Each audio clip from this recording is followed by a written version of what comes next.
¿Qué tal? Buenas tardes, bienvenidos a la emisión del mediodía de Noticias Caracol. Dos informaciones concentran nuestra atención este domingo. Una de ellas, Caterina, es la captura del gobernador de La Guajira, Francisco Kiko Gómez, por sus presuntos nexos con líderes paramilitares y vínculos con varios asesinatos. También el desplome anoche de un edificio en el sector del Poblado en Medellín que deja 11 desaparecidos. Tenemos reportes en vivo sobre estos dos temas desde Bogotá y la capital antioqueña.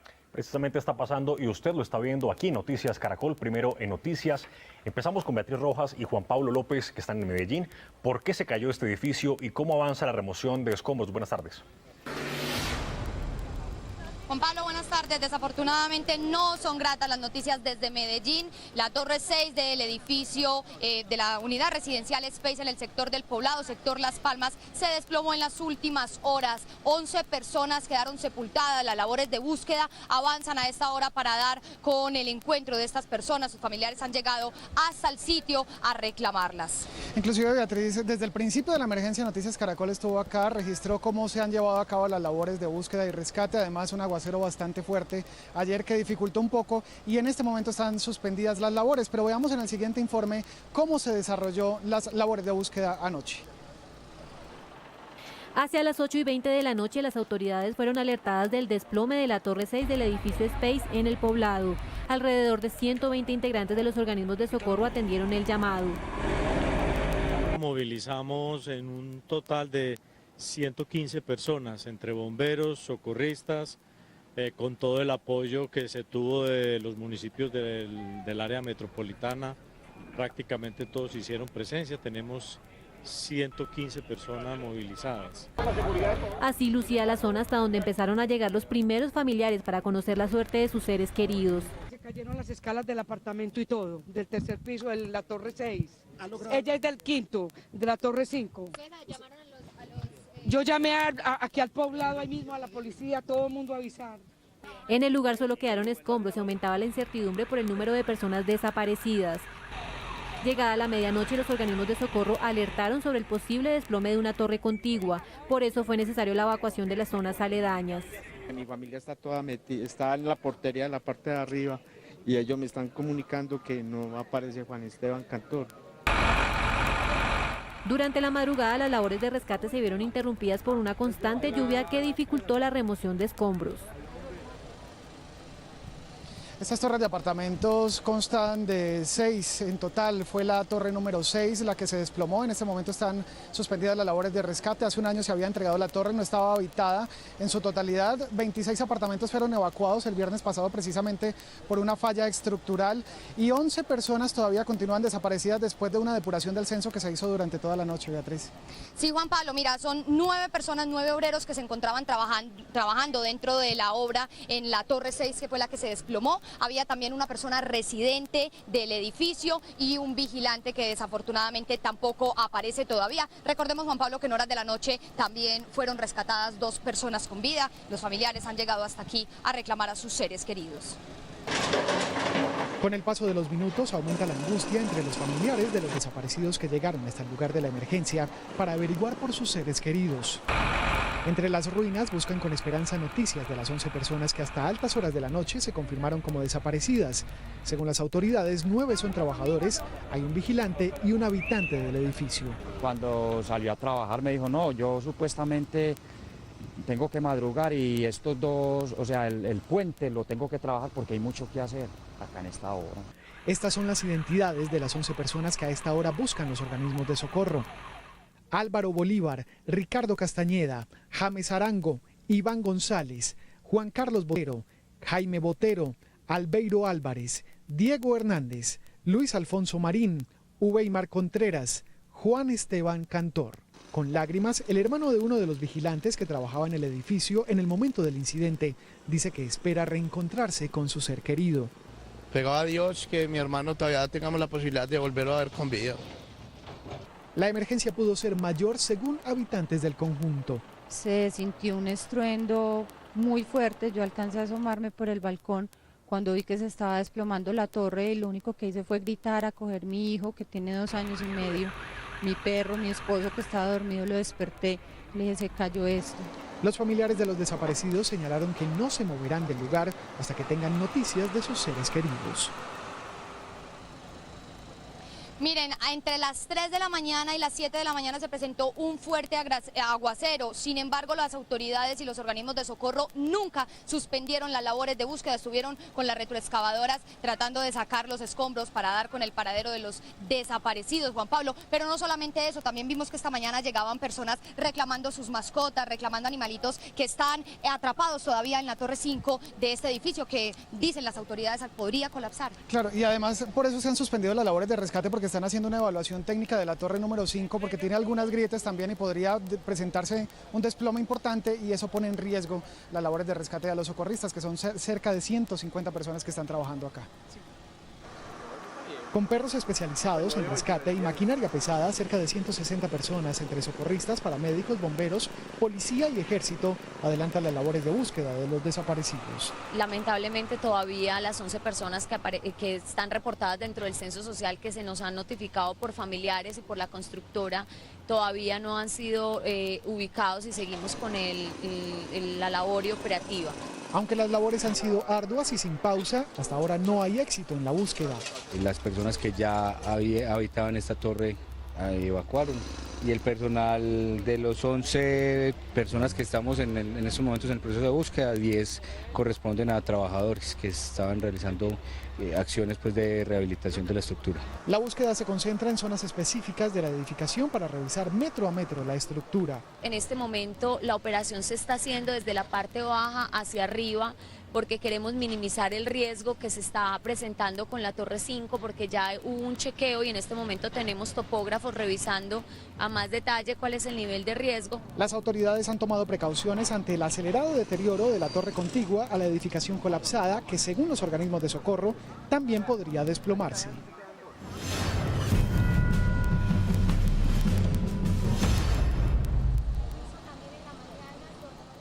En Noticias Caracol, las noticias tienen contexto. Esta es una torre de edificios, la torre número 6, la que se desplomó, que lleva un año de haberse entregada a sus propietarios. Sufrió una falla estructural y el pasado viernes fue evacuada por las autoridades del municipio, y eso ante la negativa inclusive de la empresa constructora, que usted además habló con ellos, Beatriz. Sí, Juan Pablo, desafortunadamente nosotros hicimos presencia. Noticias Caracol estuvo aquí el viernes ante el llamado de la comunidad, que reportaban algunos agrietamientos. Cuando hablamos con los de la constructora nos dijeron que acá no había ningún problema, que las personas que se quisieran ir iban a ser trasladadas a hoteles y pues iban a ser atendidas, pero que acá no había ningún problema y que las personas podían habitar todos los apartamentos de la torre 6. Dijeron además que les parecía un poco exagerado la orden del DAGRED de evacuar el edificio.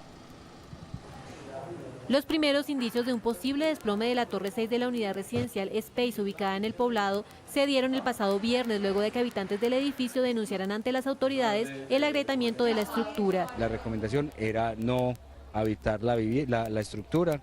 La estructura debe permanecer evacuada hasta tanto se garantice la estabilidad. Sin embargo, la firma constructora COD manifestó en ese momento que no era necesaria una evacuación, pese a que así se veía la estructura. Es importante como hacer una evaluación técnica más profunda para poder llegar a esas conclusiones como tan contundentes. Nosotros hoy tenemos la recomendación de nuestro asesor estructural, nuestro consultor, que dicho sea de paso es un contratista independiente, que no es vinculado laboralmente a la compañía, la tranquilidad de que no es necesaria la evacuación. No hay ningún riesgo de que haya un colapso progresivo o un colapso del edificio. Por fortuna, desde el mismo viernes la mayoría de las familias acataron el llamado de los organismos de socorro.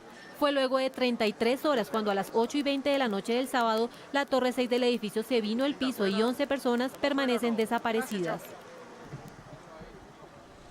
Mira, acá en el edificio Space se ha hecho presente la alcaldesa encargada, Claudia Restrepo. Eso porque el alcalde de Medellín, Aníbal Gaviria, está en su periodo de vacaciones y no está atendiendo esta emergencia personalmente. Sin embargo, hay todo un grupo de la alcaldía de Medellín, de los bomberos, de la Cruz Roja Colombiana. Secretaría de Planeación también. Además, también bomberos de otros municipios que han venido a apoyar estas labores de rescate y de búsqueda de las personas que están desaparecidas todavía, de las 11 personas que se encuentran desaparecidas. Sí, Juan Pablo, continúan las labores de búsqueda.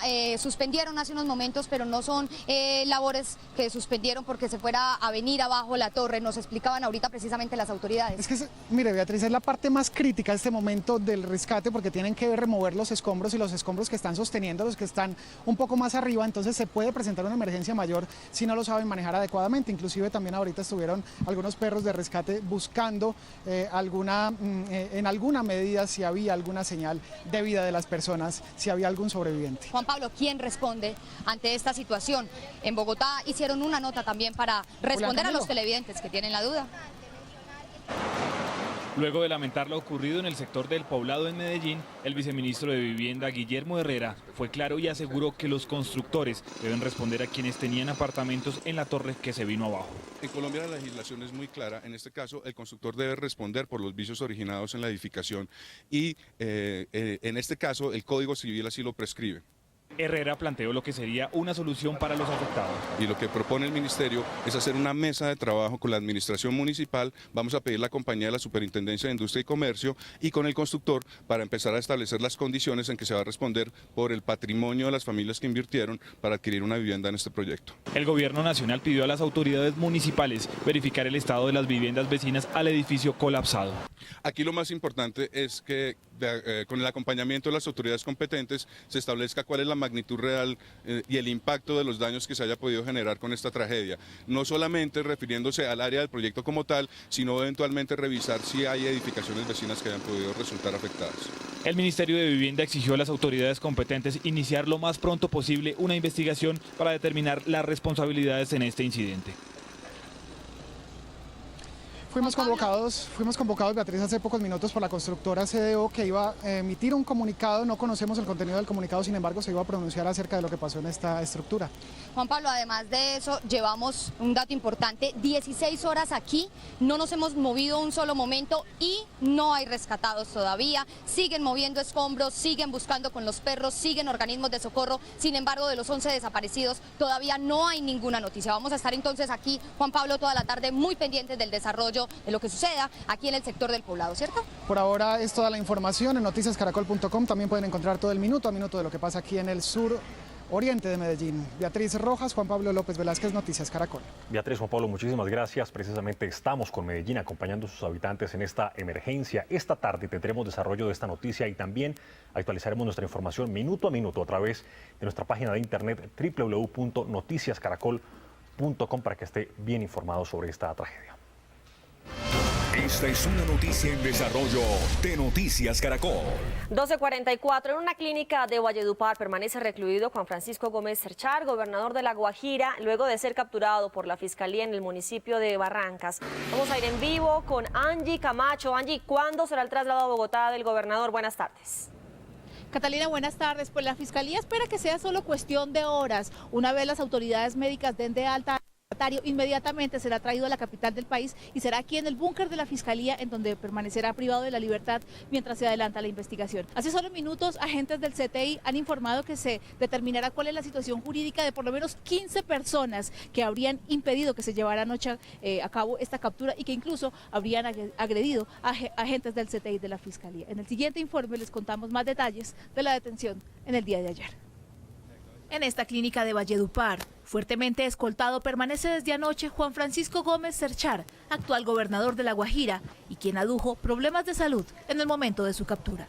Gómez Serchar tendrá que responder por los delitos de concierto para delinquir, por sus presuntos nexos con jefes paramilitares como Jorge 40, Salvatore Mancuso y alias Marcos Figueroa. Al mandatario se le vincula con la comisión de 5 asesinatos. El homicidio de un concejal de Barrancas, Luis López Peralta, y de los señores Luis Alejandro Rodríguez Frías y Rosa Mercedes Cabrera Alfaro, el homicidio de Yandra Brito, exalcaldesa de Barrancas, y de Henry Ustaris, su esposo. Al gobernador, quien por más de 20 años ha ejercido el poder en La Guajira, también se le responsabiliza de las amenazas al periodista Gonzalo Guillén y a la investigadora Claudia López.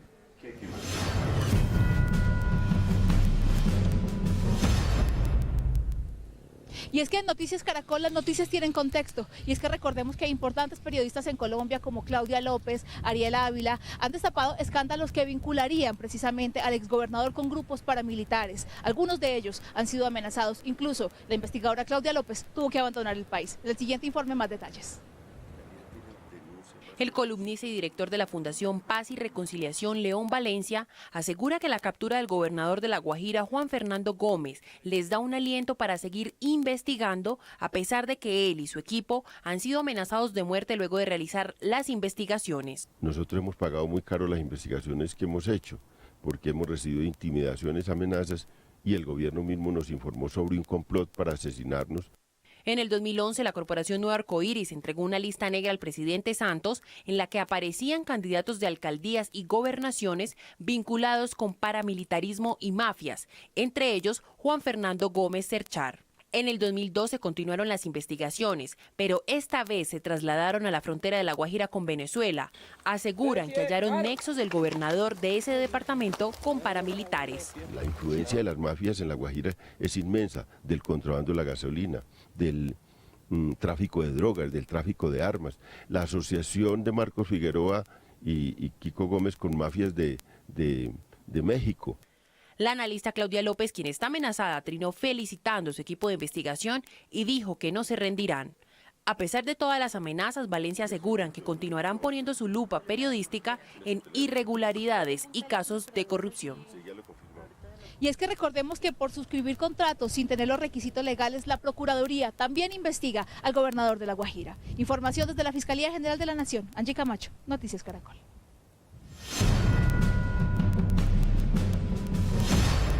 No paran los conductores borrachos. En Cartagena los infractores se niegan a que les inmovilicen los vehículos. En video que he registrado cómo se enfrentan a la policía estos irresponsables. Vamos en vivo con Yesenia Carrillo. ¿Cuáles son las excusas que utilizan los infractores para no dejar que les inmovilicen los vehículos? Buenas tardes.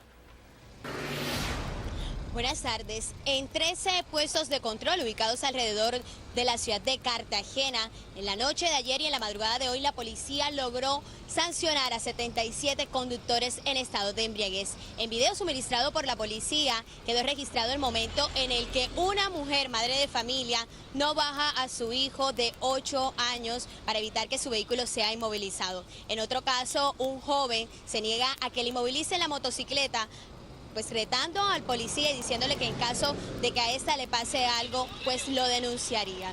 Aquí está la información completa de lo que fueron estos operativos de control de embriaguez en la ciudad de Cartagena.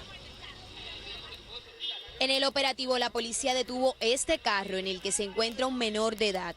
El conductor se niega a que le practiquen la prueba de alcoholimetría, que sale positiva. La mujer que va de copiloto en el vehículo discute con los agentes de policía cuando van a inmovilizar el vehículo. Yo vengo de trabajar, yo vengo de un restaurante, me parece como el descargo. Un comportamiento mal de una ciudadana madre de familia que ante la acción policial por embriaguez al conductor, que es su esposo, interpone al niño para no permitir la inmovilización del vehículo. Otro infractor, quien conduce una motocicleta, también se enfrenta a los agentes porque le inmovilizan el vehículo por conducir en estado de embriaguez. Yo no voy tomado, vale. ¿Qué pasa? Uno sí lo haga mamá, vale, ¿y el otro qué? Se realizaron 241 comparendos y 330 motocicletas de igual forma por control de embriaguez hacia los conductores. Además, en los operativos fueron inmovilizados por otras infracciones 538 vehículos y motocicletas. Los operativos para controlar los conductores que manejan con embriaguez continuarán aquí en la ciudad de Cartagena, como en este puesto de control ubicado en Marbella, en la entrada y salida de la ciudad. La información desde Cartagena, Yesenia Carrillo, Noticias Caracol. Miguel Ángel Serrano Osa, alias Megateo, condenado a 40 años de prisión por el homicidio del jefe paramilitar Carlos Castaño Gil, fue capturado en Ecuador por las autoridades de ese país. Vamos en vivo con Juan Carlos Pardo, quien se encuentra en la dirección de la policía. Juan, ¿qué detalles se conocen de la captura? Hola Catalina, se conoce que alias Megateo fue capturado en la provincia de Sucumbíos, una provincia que es fronteriza con Colombia y donde permanecía desde hacía ya 6 años. Allí adquirió varias propiedades, entre ellas varias fincas de producción lechera y al menos 2 hoteles. Este hombre habría sido quien organizó la muerte del jefe de las autodefensas, Carlos Castaño. Miguel Ángel Serrano Osa, alias Megateo, tiene una condena pendiente de 40 años de prisión por el homicidio del jefe de las autodefensas, Carlos Castaño Gil, en el año 2004. De acuerdo con las pruebas presentadas en ese proceso, alias Megateo fue el encargado de organizar un grupo de entre 30 y 40 hombres pertenecientes al bloque bananero de la Sauce para atacar a Castaño y a sus 20 escoltas en zona rural de la vereda Guadual Medio, en Arboletes, Antioquia. Según algunos testigos, el grupo de paramilitares organizados por alias Megateo llegó sigilosamente al lugar y abrió fuego contra Castaño y sus hombres, quienes respondieron al ataque. El combate duró aproximadamente media hora y finalmente varios miembros de la seguridad de Castaño Gil fueron retenidos y luego desaparecidos, al igual que el jefe paramilitar. A comienzos de 2007, el desmovilizado paramilitar Miguel Ángel Serrano Osa había sido capturado en un operativo en jurisdicción del municipio de Buga, pero quedó en libertad por no tener ningún requerimiento judicial, como en su momento informaron las autoridades. Este sujeto estaría siendo vinculado al proceso por el homicidio del Carlos Castaño. Por este caso no hay una orden de captura. Desde entonces, alias Megateo se habría radicado en Ecuador.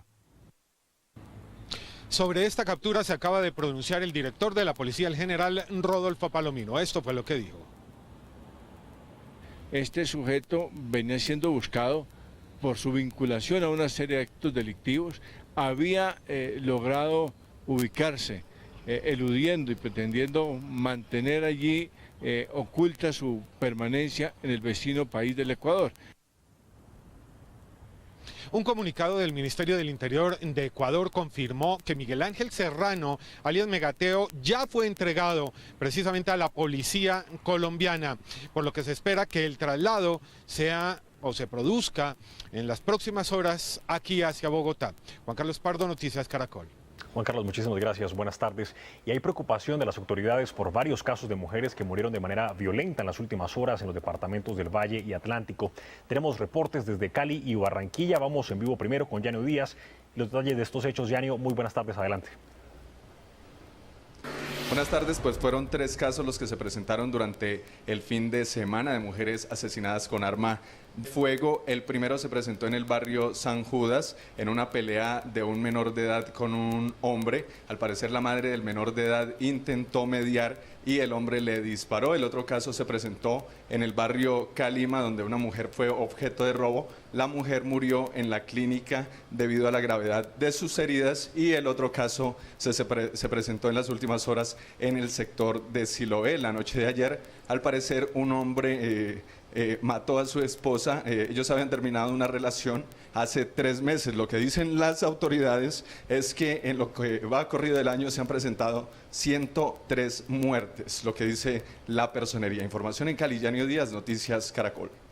Yanio, pues entre tanto, en Sabana Larga Atlántico, una mujer fue asesinada en un establecimiento público. Con este crimen, la cifra de mujeres asesinadas en lo que va corrido del año en ese departamento asciende ya a 29. Estamos en vivo también con Stephanie Uribe. Stephanie, ¿quién era la víctima? ¿Qué dicen las autoridades sobre este incremento preocupante? Buenas tardes.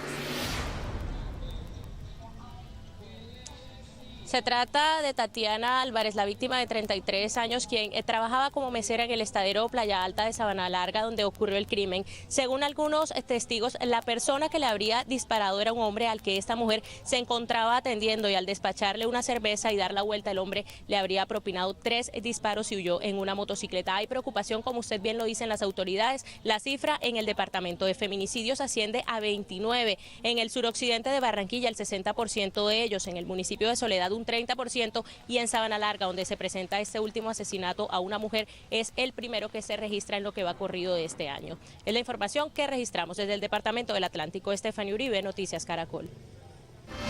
Esta es una noticia en desarrollo de Noticias Caracol. Y regresamos a Medellín con más información sobre el desplome de un edificio en el sector del Poblado. ¿Qué es lo último, Juan? Juan Pablo, acaba de llegar el director nacional de gestión de riesgo, el doctor Carlos Iván Márquez. Doctor, ¿qué ha pasado aquí en Medellín según el reporte que usted tiene? Importante que el Consejo Municipal de Gestión de Riesgo dio orden de evacuación desde el jueves y se hizo evacuación el viernes y sábado. Lamentablemente hay 11 personas desaparecidas, 10 operarios que estaban ahí haciendo algunas labores de trabajo con su compañía y una persona, un residente. Hoy tenemos todo un trabajo de integración en búsqueda y rescate en estructuras colapsadas, lo que quiere decir que estamos haciendo el trabajo entre parejas o binomios entre rescatista y perros, análisis de las estructuras para poder ingresar y el equipo de maquinaria. Más de 200 miembros del sistema, tanto municipal, departamental y con el soporte nacional, estaremos trabajando en ese sentido. El mensaje del presidente es: vamos a intervenir la operación como tiene que darse como sistema y el respaldo al municipio de Medellín. ¿Se han detectado ya algún punto donde pudiera haber sobrevivientes? El procedimiento es clave. Los perros han marcado 5 puntos. Esos 5 puntos nos da la posibilidad de hacer toda una estrategia de ingreso operativo. Y eso es lo que estamos haciendo. Entonces se junta la parte de perros, luego viene la parte de maquinaria para poder llegar a hacer la operación de extricación. Vamos a estar muy pendientes de usted, doctor Carlos Iván. Muchas gracias. Información que se produce en el suroriente de Medellín. Juan Pablo López Velázquez, Noticias Caracol.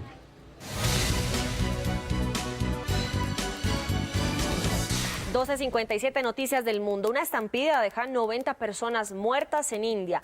El incidente ocurrió en un templo del distrito de Datia, donde una multitud estaba congregada en un festival religioso. Las autoridades investigan las causas de la tragedia. Las primeras versiones apuntan a que la policía habría arremetido contra los fieles para controlar el flujo de gente que se dirigía hacia el recinto. En Perú, por lo menos 52 personas perdieron la vida cuando el bus en el que regresaban a la población de Suyucuyu, tras asistir a una fiesta religiosa, cayó a un abismo. Entre las víctimas hay 14 menores de edad. Las autoridades investigan si el conductor, quien también había participado en las celebraciones, se encontraba en estado de embriaguez. En las últimas horas fue dada de alta la presidenta de Argentina, Cristina Fernández, tras permanecer 5 días en un hospital de Buenos Aires, donde fue operada de un hematoma craneal. El anuncio se dio a conocer minutos antes de que se difundiera el nuevo parte médico que afirma que la mandataria continúa con excelente ánimo y se encuentra en recuperación constante.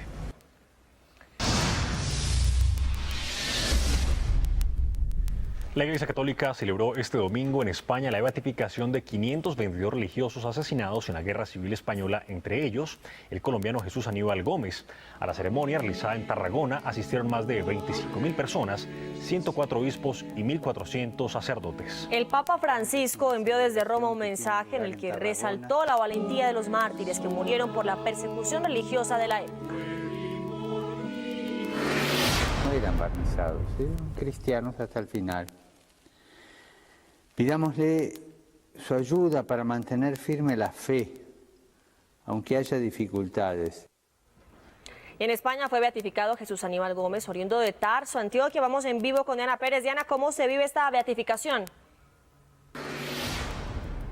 Compañeros, es una gran fiesta religiosa la que se vive en Tarso. 53 años esperando la beatificación de Jesús Aníbal Gómez. Por eso desde las 3 de la mañana comenzaron con todas las actividades culturales. Primero una lucernaria. ¿Qué significa esto? Que hicieron una procesión en todo el parque para dar gracias a Jesús Aníbal Gómez. Luego a las 8:30 de la mañana comenzaron los actos culturales. Pero se conectaron primero desde las 4 de la mañana con Tarragona, España, para ver todo ese proceso de beatificación. Luego a las 11:30 un helicóptero de la Fuerza Aérea Colombiana sobre los cielos del suroeste antioqueño, lanzando información acerca de Jesús Aníbal y unos pétalos de rosa. Pero ¿quién es Jesús Aníbal Gómez? Es un misionero colombiano que salió desde acá, desde Tarso, a los 11 años. Estuvo en la diócesis de Jericó, luego Bosa, Zipaquirá y por último terminó en España. Esta es su historia.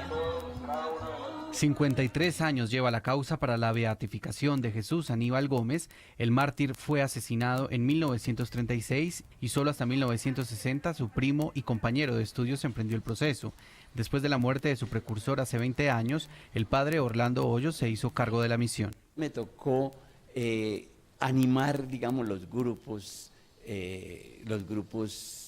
claretianos que hay aquí en Colombia, en torno precisamente de esa causa. Pero ¿por qué Jesús Aníbal Gómez es beatificado si aún no se le reconocen milagros? Murió perdonando a sus enemigos y murió por la fe de Cristo. Durante la época de la Revolución, los religiosos eran perseguidos y Jesús Aníbal estaba como misionero cleretiano en España.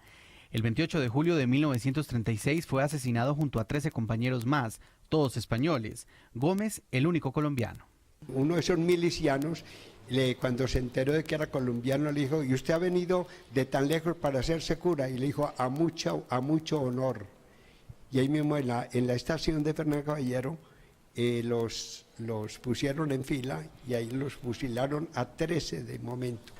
Solo hasta hace 2 años se aprobó su beatificación y él, junto a 13 mártires más, serán venerados. Esta es una noticia en desarrollo de Noticias Caracol. Esta madrugada se registró un atentado terrorista contra la línea férrea del Cerrejón en La Guajira. El estallido de una carga explosiva produjo el descarrilamiento de 43 vagones del tren que transportaban carbón desde la mina hacia Puerto Bolívar. La onda expansiva además produjo el volamiento de un vehículo de la compañía. En la acción no se registraron personas lesionadas. 1:29, 10 días cumplen hoy los transportadores en el Chocó sin mover sus vehículos ante las amenazas de las FARC. Nuestro corresponsal en el Chocó, Cristian Cuesta, nos envió el siguiente informe. Buenas tardes, este es uno de los parqueaderos alternos de los vehículos que cubren la ruta entre Medellín y Pereira. Más de 24 horas llevan ya sus transportadores en este lugar sin poder moverse. Ellos han dicho que pese al anuncio del gobierno nacional de acompañamientos de caravana, no se moverán por las vías del Chocó. El miedo de los transportadores se incrementó luego de la quema de 3 vehículos y las amenazas de las FARC. No vamos a mover los vehículos, así la fuerza pública esté presente. A la terminal de transporte de Quibdó llegan decenas de personas buscando tiquetes que no encuentran. Pues la sorpresa es que no, con el pare los conductores les da miedo sacar los carros porque de pronto los queman. Las amenazas de la guerrilla también llegaron a los conductores de lanchas que se transportan diariamente por el río Atrato. Ellos por miedo decidieron hoy no mover sus embarcaciones. Hasta que ellos den la orden de poder seguir enviando embarcaciones, porque ustedes que primero están la vida de las personas. La gobernadora encargada del Chocó, Julieta Gómez, reconoció que hay una parálisis en el transporte. Hay restricción de vehículos, no está, sé que ha habido llamadas a los transportadores de que no saquen los vehículos, quedamos de reunir en el transcurso de la tarde. Las últimas horas conocimos un hostigamiento hacia el municipio de Bojayá. Por fortuna, según las autoridades, no hubo afectaciones. En la información en la vía que de Quibdó conduce a Pereira, Cristian Cuesta, Noticias Caracol. Esta es una noticia en desarrollo de Noticias Caracol. A la 1:35 de la tarde regresamos a Medellín con Juan Pablo López. ¿Qué es lo último, Juan? Buenas tardes. Hola Juan, buenas tardes de nuevo. Mire, lo que ustedes ven en este momento al fondo es la torre número 5 Space. La torre que quedó pues después del colapso de la torre número 6 y que además está en riesgo de desplome. Son 116, Juan Pablo, las personas que están trabajando en las labores de búsqueda, como lo mencionaban los socorristas hace unos instantes con el reporte que nos entregaban Juan Pablo y Beatriz en Medellín. A las 8:20 de la noche colapsó la torre 6, que había sido evacuada el viernes luego de que la orden fuera dada el jueves. Ahí ya están todas las autoridades desde las 8 de la noche. A las 11 iniciaron esas labores de rescate y ya van más de 16 horas en las labores de búsqueda. Exactamente, 11 personas desaparecidas en este momento, recordémoslo, 9 trabajadores que estaban haciendo el tema para recuperar este lugar, un residente y el celador del edificio, Catalina. Muy bien, con esta noticia nos despedimos por esta emisión del mediodía, pero recuerde que vamos a estar cada hora durante esta tarde haciendo seguimiento a esta noticia que está en desarrollo allí en Medellín, la remoción de escombros para encontrar 11 personas desaparecidas allí en el poblado.